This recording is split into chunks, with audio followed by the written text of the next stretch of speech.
So I'm going to do a little different video. I'm actually going to add a part to this video, and I'm going to act like a potential buyer for this X585. So you're on Facebook or Craigslist and you see an X585 or whatever machine for sale, and you know, it's advertised wherever your price point's at. And I mean, this is primarily the X series. It's advertised where your price point is at and you're interested in it. How do you make sure that you're getting a halfway decent machine for the money you're going to pay? Because I would really like to use a kind of a comparison machine, but the only other comparison machine I have would be this X748. And, you know, it's not really, it's very different because it's got a different seat on it. It's got the loader bar on it. So it's extremely hard for me to do both in terms of maybe put a blade on this machine. So I might talk a little bit about the differences, but I think for the most part, we're going to stick to just looking at this X585. And basically, I'm going to give you my professional opinion. So as we look at this machine, what do I see? I see a cosmetically challenged X585 with a 54 blade and a 54-inch deck. Pretty plain Jane, nothing too exciting. It's got ag tires. The ag tires do have some scratches on them. They look perfectly serviceable. There's no 3-point or rear PTO. Well, let's see here. So the fender pan is cracked. If the fender pan's cracked, chances are the lights aren't going to set in there all that well. And, oh, I don't know. They're set in there pretty well. Seats, junk. Toolbox is junk, or at least the lid's not there. It obviously sat outside for a while based on this grade switch right there, and also the top of the four-wheel drive. So looks like it's got remnants of a power flow bagger on it. That there's nothing else on there, so that's there. Looking at the blade right here, I only see a lift cylinder, so that means if this blade's even going to be close to effective, you probably need to put an angle blade on, or angle cylinder on there, which the other two ports would be on. Walking around front, I see that the grill is cracked, and you may or may not be able to see that in the video. I see that the wear bar looks pretty good. I did notice that the skids are completely worn off. So that is something to take notice of. A couple things also that I do not see is I don't see any oil or anything like that on the deck, which is a good sign. That means there's probably not any oil leaks on this machine. It doesn't look all that clean, so nobody's tried to clean it up just before I got here to look at it. Couple other things. I guess when I'm looking at the front axle, I see the front axle through PTO shaft. So that is definitely something that I should take into account.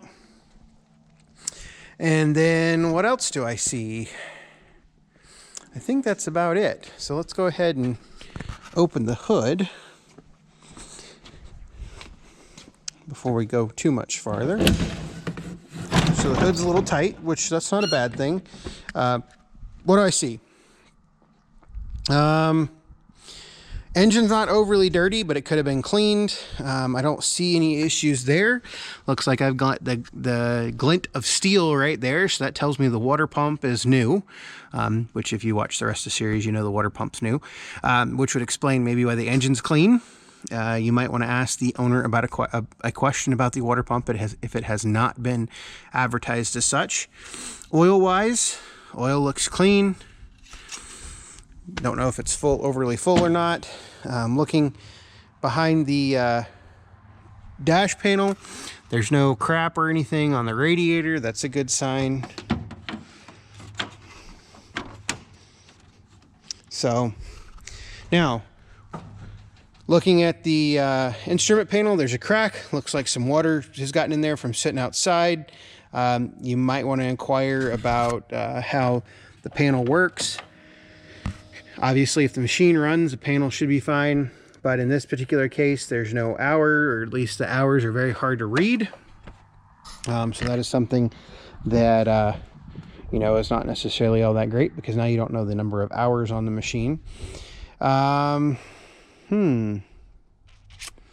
Looking for anything else that I might find interesting.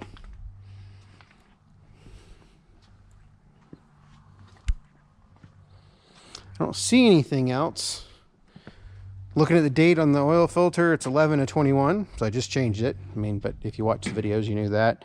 You know, you might want to ask about service history, stuff like that, if you got any, you know, things along those lines. But I'm not seeing anything that's, you know, obviously there's going to be some cosmetic issues. You know, I kind of joked with somebody the other day. Chances are, you know, probably good to look up the prices of all of the cosmetic stuff, but the chances of you are actually directly deducting that from the price of the machine are pretty small. So let's fire it up. So the parking brake's on. No smoke, fired right up. Little hesitation, so that tells me there might be injector cleaner, injectors might be a little dirty, something along those lines.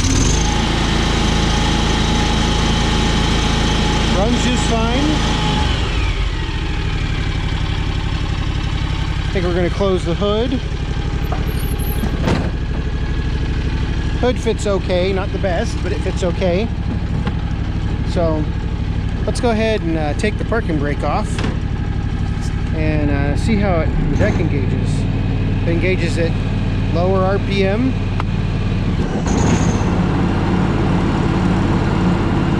A little noisy, but not too bad.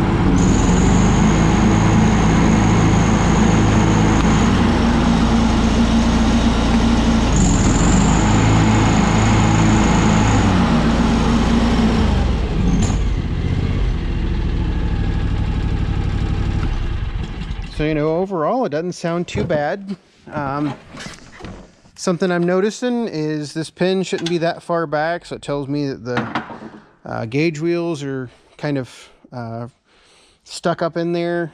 I'm not really sure why, but that's where they are. Obviously, the tops have been mushroomed out, so I'd plan to have to cut those off or cut them out in some way. So it's going to add, you know, a little bit of money to it if you want to fix those. But that is what I'm seeing with this X585. I think it's really important when you're looking at something like this, and you have to remember that these early X series are now getting up on, you know, well, shoot, probably almost 20 years old, some of the really early ones. And so, you know, 20 years of work and service is, you know, can be hard on something. So I think, you know, you just need to pay attention to what you're looking at, know the cost to fix it, know if it bothers you. But figured I'd just do this video to kind of walk through something to look at. Obviously, you'd need to take it for a drive. You need to make sure the four-wheel drive engages. That's easy enough to do. Basically, engage it in four-wheel drive and drive it on a semi-hard surface like a dirt driveway or something.